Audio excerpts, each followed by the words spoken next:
안녕하세요. 사과경제입니다. 네, 오늘은 강복절로서 태극기들 잘 다셨습니까? 저는 아침에 아들과 7시에 일어나서 태극기를 달고 맥도날드를 가서 햄버거와 아이스크림을 먹고 키즈카페도 가고 간만에 쉬는 시간을 가졌습니다. 쌉소리는 뒤에다 하고 곧버스 제가 이거 나왔다고 해서 쫓아갈 필요 없다고 말씀드렸습니다. 그래서 밑에 시점 가격 2185 가격 매수를 해가지고 2290 팔아먹고 매수하고 팔아먹고 그 다음에 자리를 주진 않습니다. 그러나 시초가에 예약 매수가 걸려있던 부분들이 체결이 돼서 현재 이 박스권 가격에 현재 제 수급의 평균 포인트가 형성되어 있고 매직 금액은 얼마 안 됩니다. 3% 급하게 따라갈 필요 없다고 말씀드렸습니다. 그래서 코퍼스 차트로는 여기 부분 갭맥구로 내려올 것이기 때문에 여기 밑에 가격인 1955 가격, 1955 가격이나 1985 가격을 나눠가지고 저는 매집을 해서 이번 한 주에는 이 가격을 때려주지 않을까. 그래서 매집을 해서 평균 단가를 여기 양봉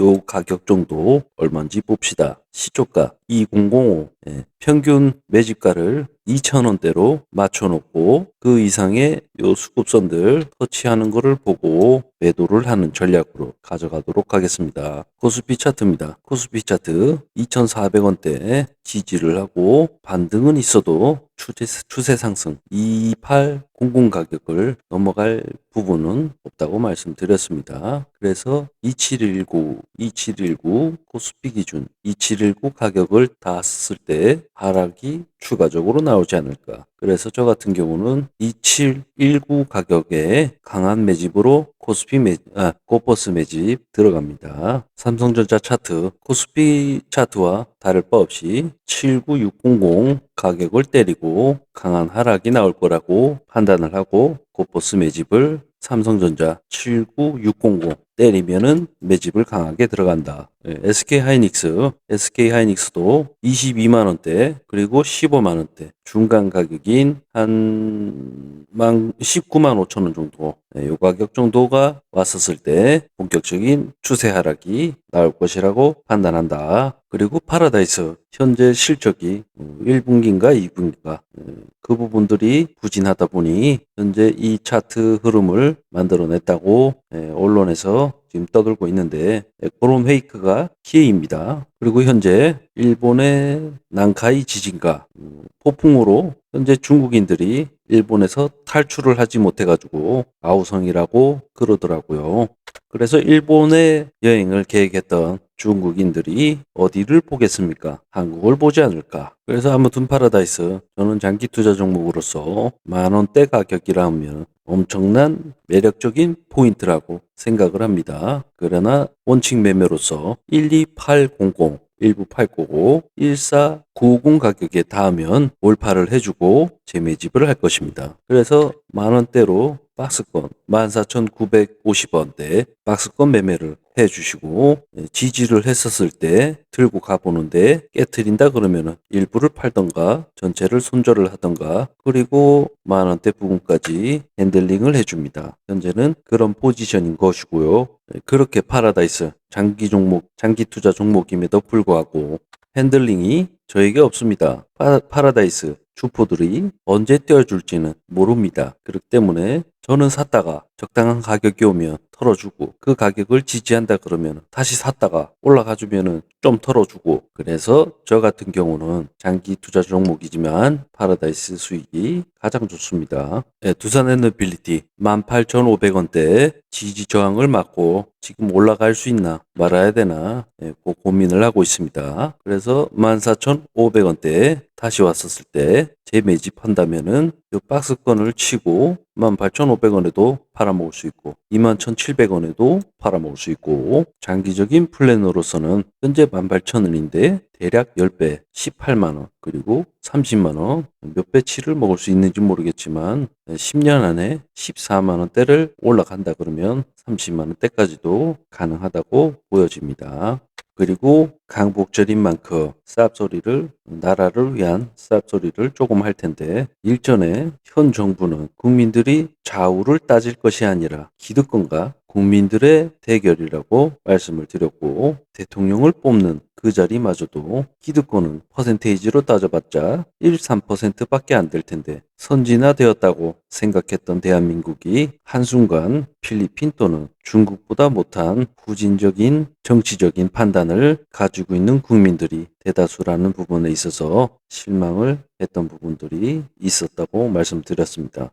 무엇이 어쨌든 현 대통령을 뽑았던 부분에 있어서 지금 대략 2년 정도 흘렀는데 현 정부가 잘하고 있는 거 맞습니까?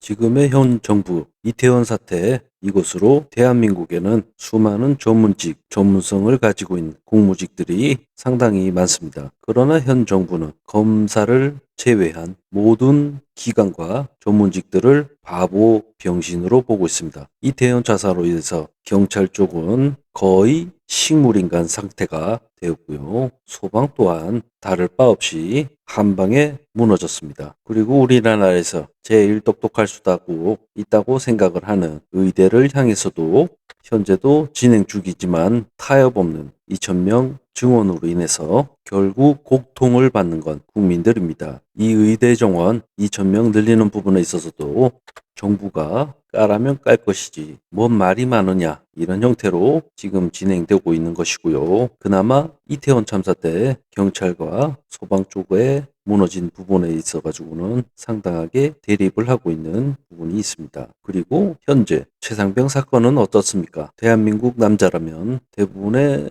성인들이 군복무를 마쳤을 것인데 해군, 공군, 육군을 통틀어 가지고 행정보급반만 봐도 벌벌 떠는 이등병대가 있었는데 현재 뉴스를 보고 있자 하면 별이 3개건 4개건 나발이건 군대의 위상이 참으로 허무하게 무너지고 있다고 그렇게 생각이 됩니다. 그래서 대한민국에는 수많은 전문직들이 있는데도 불구하고 모든 기관과 전문직들이 검사 발 아래 각 기관과 전문 부분에 있어서 카르텔적인 대가리에 똥만 찬 전문성이라고는 일도 없는, 을이라고는 일도 없는 그런 각 전문직 장들이 나의 후배, 나의 조직, 나의 안위를 위해서 갖다 바치고 갖다 팔아먹고 있고, 그래서 이 시점에서 우리 실무선에서 아닌 것은 아니라고 반드시 명확하게 떠들어 줘야만이 내 조직과 내 전문성을 지켜낼 수 있습니다. 더 크게 나아가서는 그런 것들이 한 올 한 올 모이게 되면서 선진화된 대한민국을 내 자식들에게 물려줄 수 있는 것이고요. 그리고 요즘은 뉴스를 보고 있자면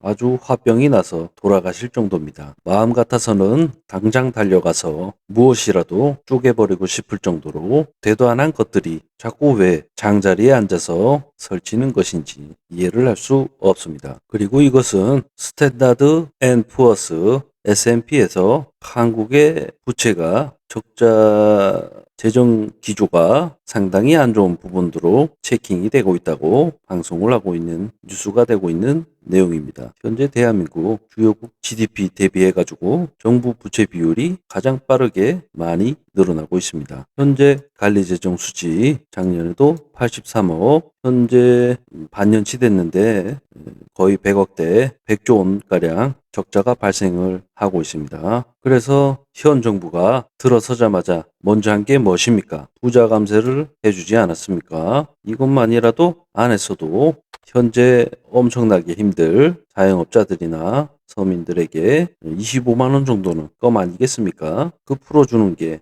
15조 정도, 15조 정도라고 들었는데 그 정도면은 땡큐인데 5년간 60조 기득권 세력이 몇 명이나 되겠습니까? 그런 사람들에게 조단위 금액을 갖다 퍼주면서 국민들 꼴랑 25만 원 받는 거를 어렵습니다. 그리고 법인세 인하로 인해서 낙수 효과가 있다고 했는데 낙수 효과 느끼고 계십니까? 사람인이라고 채용 사이트만 들어가도 2년 전만 해도 일자리가 넘쳤습니다. 그러나 지금 고용 모집 한 명에 60명, 300명 그렇게 모집이 경쟁화되고 있습니다. 아무튼 구독자님들께 꾸준한 방송을 해드려야 하는데도 불구하고 방송을 하기 위해서 방송 장비나 또는 프로그램 그리고 시대적인 지식을 습득을 계속하려면은 월 단위로 적어도 책을 두세 권씩 그리고 모든 정보 보고서들을 읽어내야 하는데 현재 직책이 현장 소장이다 보니 부족한 부분이 없지 않아 있습니다. 그리고 모든 것을 잘하려 하다 보니 지쳤나문지 요즘 들어서 뻘짓도 좀 하고